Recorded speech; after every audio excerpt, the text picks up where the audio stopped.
Hello dear student, एक बार फिर से वेलकम है आप सभी का अपनी ऑनलाइन क्लासेस के अंदर। देखिए, इससे पहले वाली एक्सरसाइज के अंदर अपन ने 5.2 एक्सरसाइज को कवर किया था, जिसमें हम आपको क्या करना था, सीरीज दे रखी थी, हमें nth टर्म फाइंड करना था। nth टर्म की वैल्यू क्या है या फिर वैल्यू दे रखी है तो वो कौन से नंबर की वैल्यू है, यानी कौन से टर्म की वैल्यू हमें फाइंड करना था, हमने वो सीखा।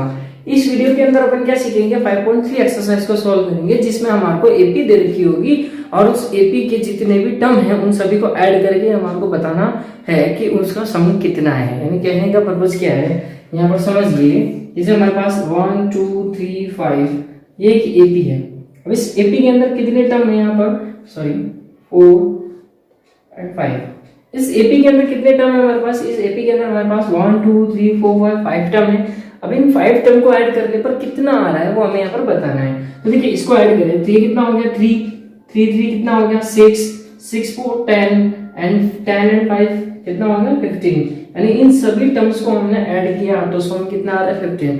लेकिन कुछ एक टर्म अगर हमारे पास हो तो हम उन्हें ऐड करके बता सकते हैं कि उस सीरीज का सम कितना होगा। लेकिन यदि हमें पूछ लिया जाए कि 50 term, 60 term, 70 term, 100 term and so on, यानी और भी हमारे को कितने नंबर ऑफ टर्म्स यहाँ पर दे दिया जाए तो उसका सम क्या होगा, तो वो बताना हमारे लिए यहाँ पर मुश्किल हो जाएगा और काफी टाइम कंज्यूम हो जाएगा।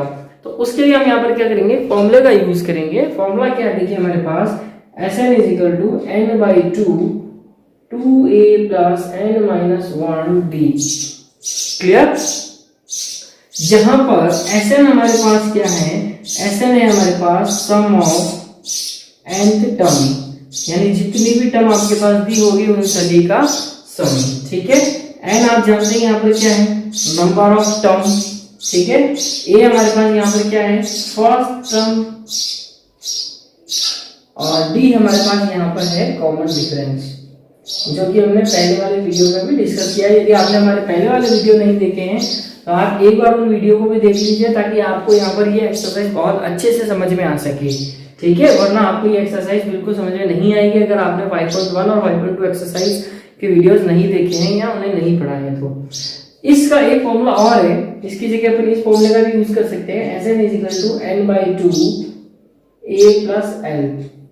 जहां पर देखिए n हमारे पास नंबर ऑफ टर्म ही है, Sn हमारे पास सम ऑफ n टर्म है, a हमारे पास टर्म है। बस फर्क इतना है कि ये हमारे पास यहाँ पर क्या है, लास्ट टर्म है। और लास्ट टर्म के बारे में अपन ने पहले वाले वीडियो में डिस्कस किया है कि लास्ट टर्म को अपन यहाँ पर रिप्रेजेंट करते हैं an से भी। किससे रिप्रेजेंट करते हैं, an से भी रिप्रेजेंट करते हैं।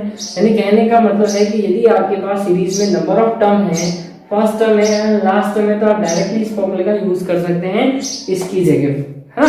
लेकिन अगर आपके पास यहाँ पर लास्ट टर्म नहीं है तो फिर आपको इसी फॉर्मूले का यूज करना पड़ेगा, वरना आप फिर लास्ट टर्म फाइंड करिए और फिर उस फॉर्मूले को अप्लाई कीजिए। तो देखिए, आइए अपनी सीरीज को यहाँ पर सॉल्व करते हैं, सीरीज का सम फाइंड करते हैं जो हमारे को यहाँ पर दे रखा है।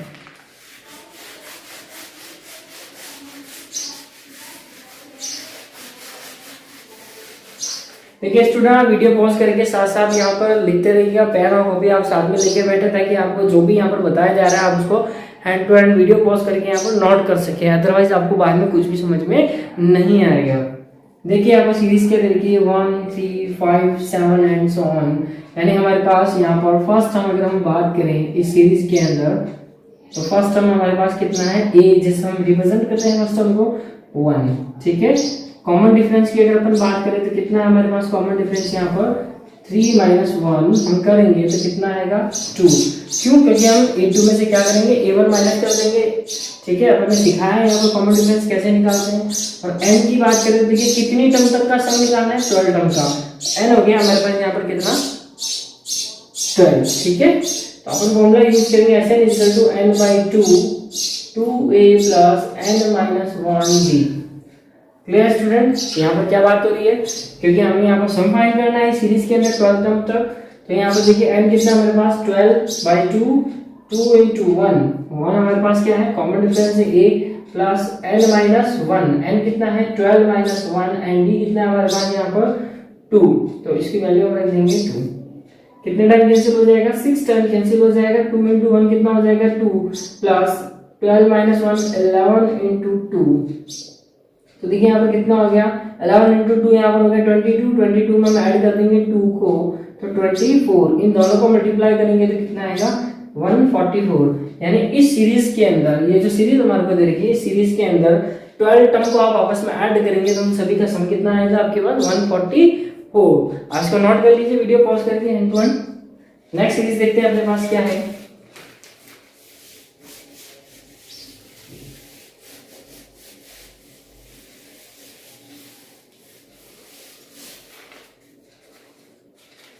देखिए नेक्स्ट सीरीज हमारे पास है 8 3 -2 एंड सो ऑन।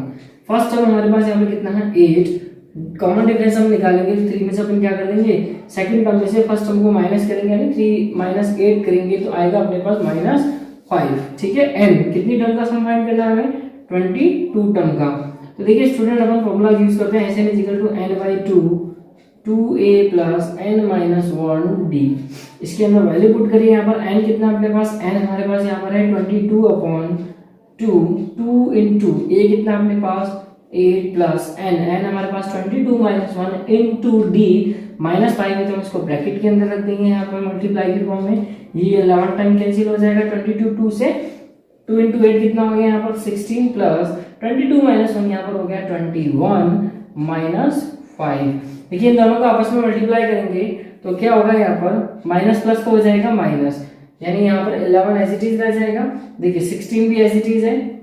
अब देखिए जब इन दोनों को मल्टीप्लाई करेंगे तो ये कितना हो जाएगा, यहाँ पर 21 को हम 5 से मल्टीप्लाई करेंगे तो आएगा 105, वो भी किसका, माइनस का। तो देखिए माइनस का 105 आएगा तो अब माइनस और प्लस ये कितना हो जाएगा, टोटल माइनस हो जाएगा। तो इन दोनों को आपस में माइनस करोगे तो आप कितना आएगा -89, यानी 105 में से अपन 16 को माइनस करेंगे तो 89 तो आएगा, क्योंकि यहाँ पर 105 बड़ी वैल्यू है तो नेगेटिव साइन आएगा -89 के साथ। और इन दोनों को जब आपस में मल्टीप्लाई करोगे तो कितना आएगा आपके पास, इन दोनों को मल्टीप्लाई करोगे तो -979। जब आप -89 को 11 से मल्टीप्लाई करेंगे तो आपको कितना मिलेगा, -979। यानी कहने का मतलब इस सीरीज के अंदर आप 22 टर्म्स को आपस में ऐड करेंगे तो उसका सम कितना होगा, यहाँ पर -979। तो उम्मीद करता हूं कि आपने यहाँ पर किसी भी सीरीज, किसी भी 80 का अगर हमारे को सम फाइंड करना है तो आप इस फॉर्मूले का यूज करके आप सम फाइंड कर सकते हैं। नेक्स्ट वीडियो में हम आपके इस एक्सरसाइज के और भी क्वेश्चंस लेके आएंगे, लेकिन इससे पहले मैं आपको एक चीज कहना चाहता हूँ स्टूडेंट कि अभी लॉकडाउन पीरियड चल रहा है, ठीक है। तो इसका मतलब ये नहीं कि हमारे लिए यहाँ पर बहुत ही अच्छे दिन चल रहे हैं, हमारे लिए बहुत बुरे दिन हैं, सभी का काम अटका पड़ा है। लेकिन आपको यहाँ पर क्या करना चाहिए, आपकी यहाँ पर ड्यूटी बनती है कि आपको अपनी पढ़ाई से दूर नहीं होना चाहिए।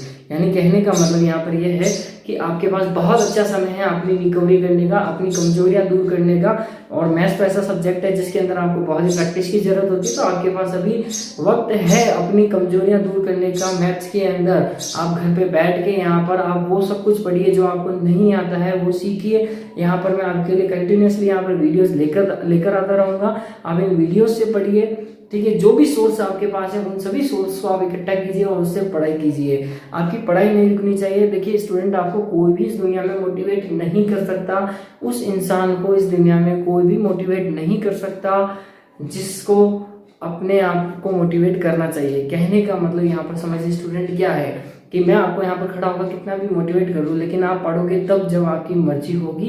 यानी कहने का मतलब, और मैं आपको यहाँ बताना चाहता हूँ कि चाहे कोई भी आपको आके समझा ले, आप तब तक नहीं पढ़ोगे जब तक आपका खुद का मन नहीं करेगा। इसलिए आप यहाँ पर अपने आप को सेल्फ मोटिवेट कीजिए। आपसे बड़ा मोटिवेटर इस दुनिया के अंदर कोई नहीं जो आपको मोटिवेट कर सकता है। यानी स्वयं भगवान भी अगर आपको यहाँ आकर कह दे कि आओ बेटा पढ़ लो, लेकिन आप नहीं पढ़ोगे जब तक आपका मन नहीं करेगा। इसलिए आप अपने आप को खुद मोटिवेट कीजिए, अपने आप को खुद पढ़ाई के अंदर लगाइए। आपको खुद को अपना कैरियर बनाना है, इसलिए आप खुद अपने बारे में सोचिए स्टूडेंट, और कोई नहीं सोचेगा।